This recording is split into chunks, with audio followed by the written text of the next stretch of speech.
smiles and scales, and green spiked tails. Here's your look at the DC Multiverse, the Dark Knight's Metal, the Joker Dragon.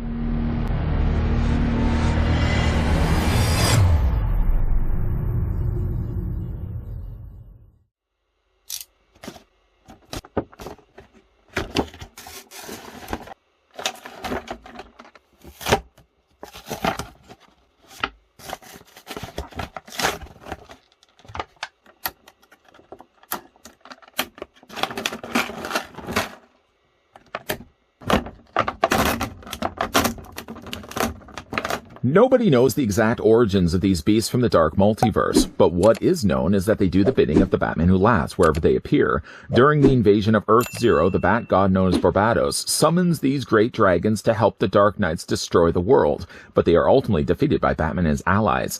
These ghastly beasts are as deadly as they are horrifying, a powerful addition to the army of darkness that threatens to engulf the entire DC Multiverse. Before we begin, I'd like to thank the folks over at McFarlane Toys, who did actually make this review possible by sending over this sample of the Joker Dragon that we could have a look at in this video. The Joker Dragon is an interesting looking figure, so much so, in fact, that it's actually been nominated for the Toddy Awards. That's the Toy of the Year for 2022. Nominations are currently going right now. I think actually they closed September 2nd. And winners will be awarded, or will be announced, on September 20th in Dallas, Texas. Hopefully the Joker Dragon will win that. But we're going to go ahead and measure things off first. First of all, we're going to go from the length of the dragon, which is the end of its tail. It's pretty long after all. And to the front of its snout. The Joker Dragon is 19 inches in length, or it's going to be roughly about 48 centimeters long. To give you guys a couple of size comparisons, here's what the Joker Dragon looks like next to the Batman who laughs. Now, granted, yes, you could adjust the tail. It does have a wire frame, which we'll talk more about in a second. Here's what he also looks like, what it looks like also next to the Dark Knight's Metal Batman. And for another comparison, we can also bring in the Dark Knight's Metal Batcycle to then move these figures over just a little bit here. Now, the tail, again, is something that will be added onto the back of the Joker Dragon. So if you were to look at just from the snout to snout, it goes to about the mid-tail of the Joker Dragon. Like I said, it's pretty long. The dragon, in fact, does come included with a trading card, which we'll have a look at first. Again, they're using, in this case, figure photography, but for how good and how dark the contrast is for the lighting of the figure, it does really look menacing on this. And it's a really interesting face. We'll look more at it in a second. Down below that, we have the Joker Dragon from the Dark Knight's Metal. And to flip this around, there is a read-up. It happens to be the same read-up I did at the very beginning of the video. And then, of course, just above that, real name is unknown, as they don't really know the origins of this, but at one point I believe the Joker himself was turned into a Joker Dragon. We have to hold on to that. We're going to put that to the side. Technically as well, the figure comes also included with the display stand. As you already may see for yourself, it's attached onto the display stand. We can go ahead and lift this up right now. Without that, it doesn't really have the means to stand on its own. It's basically just going to flop over like a dead fish. This is what the display stand looks like. Quite a unique piece, is what we've never seen before included with the DC Multiverse figure, or any vehicle for that matter. There is one little open section here and a slightly higher clip. Now, you can, as it goes right now, flip this around. You're going to have the highest point being the thing that attaches onto the tail, and then you just rest the spikes of its underbelly against the shorter end of it. What you can also do, too, is you can take the stand and flip this around. And one thing it does actually do, if I have this just the right angle, did I have it the right angle? I don't think I have the right angle. If you have it like that, for example, that's also another way that you can attach it onto as well. It kind of works the same way. But really, the best way to do it is to flip this around. And like I said, rest it right here on the undersection of the tail. And then the spikes sit very actually conveniently in between. Let me just show you what's going on here. You can see right there. It's holding it really quite well. Going to take this off and, of course, move that also to the side. It's going to join the card for the time being. When you do get this out of the packaging, it's almost like I'm ripping a lobster in half. The tail is a separate piece, because without that, obviously, the packaging would have to be a lot bigger. This is the part of the dragon that you get in the packaging as it is, and then you get yourself the wireframe. Now, the tail itself is on a wireframe. You can bend and move this. So if you do find that the length of dragon is maybe too long for your shelf, easily can just adjust the tail and bring it forward. And actually, I was really quite surprised to see how far in it was able to bend. And then from there, you're just going to take the opening section there and going to tap it onto the back here. Now, the dragon itself, the main body is a harder plastic. The tail is more of a softer, rubbery plastic, but that slides just underneath the last spike here. You just fit it together like that. Now, for me, when it comes to displaying this, I will follow the suit of having actually the tail slightly bent because just, yeah, if you have the tail as long as it is, it's just going to take up way too much space. And still, with the tail being bent the way that it is, still easily you can attach it onto the display base, and you can have the dragon displayed like that. One nice thing that they've also done to the dragon too is that there's a top section right here. Count back 3 spikes. The tallest spike actually is removable. You can go ahead and take this off, and then you can take any one of the figures that you'd like to have displayed with the Joker dragon. Let's put it back onto its display stand here for a second. Say, for example, you want to take yourself the Batman Who Laughs. You can easily do that. Just bend his knees.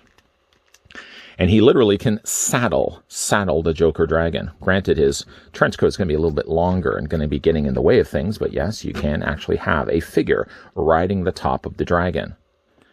At one point, actually, Batman himself takes the final Joker dragon, and he uses it to get himself to the lair of the Batman Who Laughs. So technically, you could also take a Batman figure and also have it straddling the top of the dragon. Either or. For me, I think when it comes to displaying this, I would be more inclined, I think, just to have the Batman Who Laughs maybe just standing next to the dragon but behind him. But I do like the idea that they actually gave you the means to have an actual figure riding on top of it. And like I said, you just go ahead and just plug that back into place.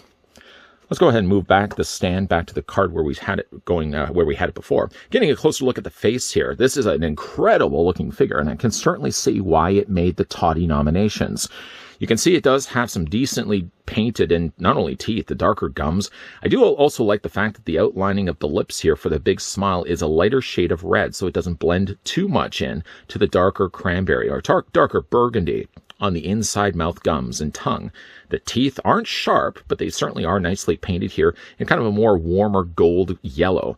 You got these very long ears sticking out the sides of the bat of the Joker dragon here. And of course, you've got very similar traits that you would expect to see on the Clown Prince of Crime. Big, boogly, googly eyes. As you can see, little red pupils there on the inside. Even outlined those nicely, also in black.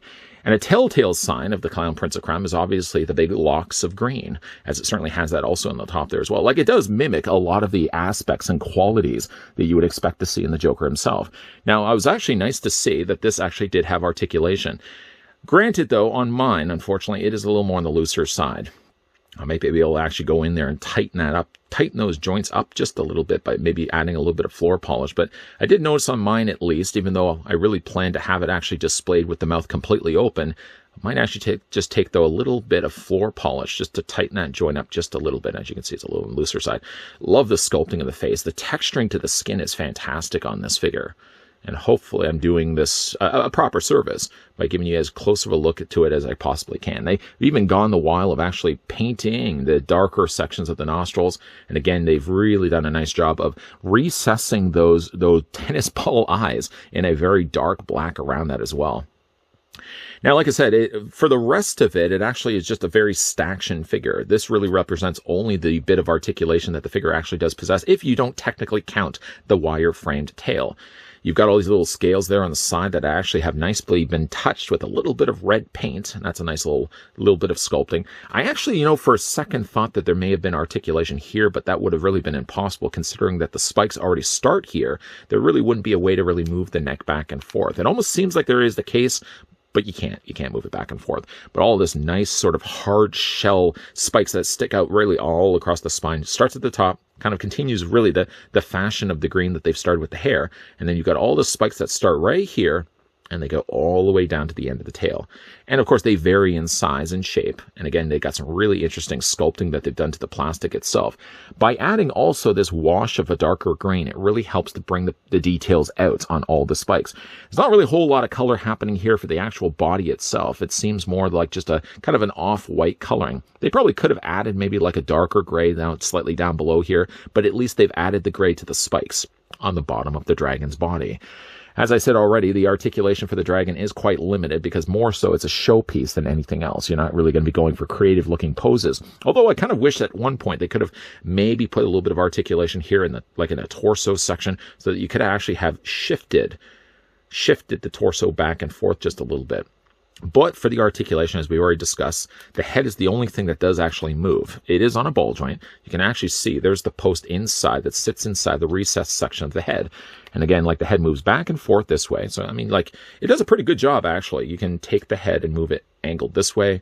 You can angle it, of course, the opposite way, up and down. And, of course, the mouth does open and close.